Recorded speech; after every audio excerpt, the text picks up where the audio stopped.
10살 전후 아이들에게서 이런 축농증이 많이 생긴다고 들었는데요. 근데 아이들의 경우 한창 또 자랄 나이인데 이렇게 코가 막혀 있으면은 건강에도 나쁠 것 같아요.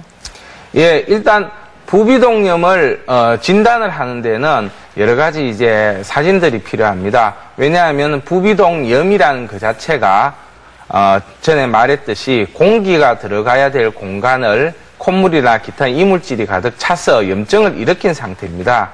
그렇기 때문에 CT라든가 엑스레이라든가 이런 걸 통해서 상악동이라든가 전두동이라든가 이 부위가 꽉 막혀서 차 있는지를 확인할 필요가 있습니다.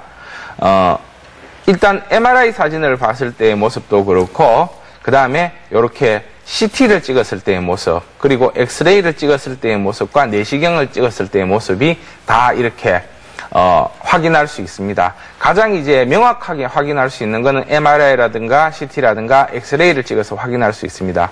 근데 이제 문제점이 MRI라든가 CT라든가 이런 경우에 상당히 고가고 또 아이들 같은 경우에는 이제 여러 가지 건강상의 문제가 있기 때문에 좀 더 간단하게 알 수 있는 방법이 이 내시경상의 확인입니다. 근데 이 내시경상으로는 간단하게 확인할 수 있는데 대략 이 방사선으로 확인하는 데에 한 80% 가까이 진단을 할 수 있다라고 지금 알려지고 있습니다.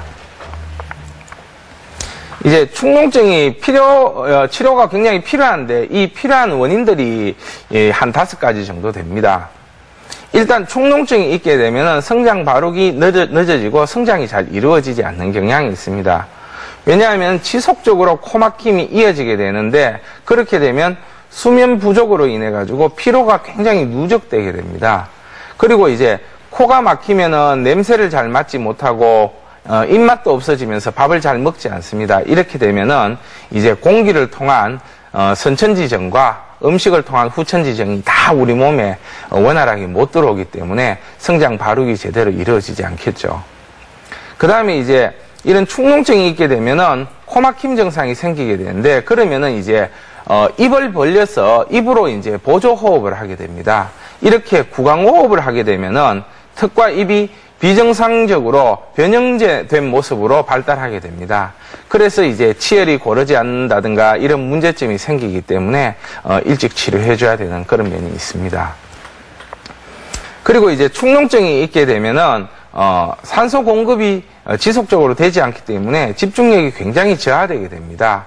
그리고 좀 전에 제가 말했듯이 이 부비동염이 생기게 되면 뇌를 이제 냉각시켜주는 기능들이 떨어지기 때문에 기억력이라든가 이런 것들이 상대적으로 떨어지게 됩니다.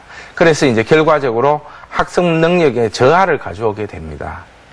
그리고 이제 또 축농증이 있게 되면은 성격 형성에 굉장히 문제가 생길 수 있습니다.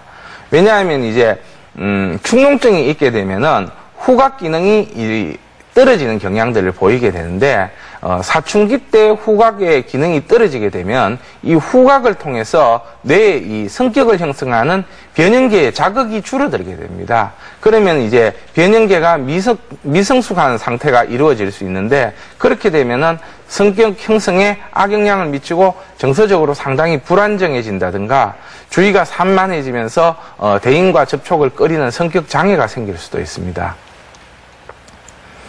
그리고 이제 축농증을 계속 방치하게 되면은 합병증으로 이어질 수가 있습니다. 만성적으로 이제 축농증이 이어진다든가 후비루로 인한 천식이 생긴다든가 기타 수면 장애가 생긴다든가 이런 걸로 인해 가지고 여러 가지 어떤 문제를 일으킬 수 있기 때문에 축농증은 치료해 줘야 되는 그런 질병입니다.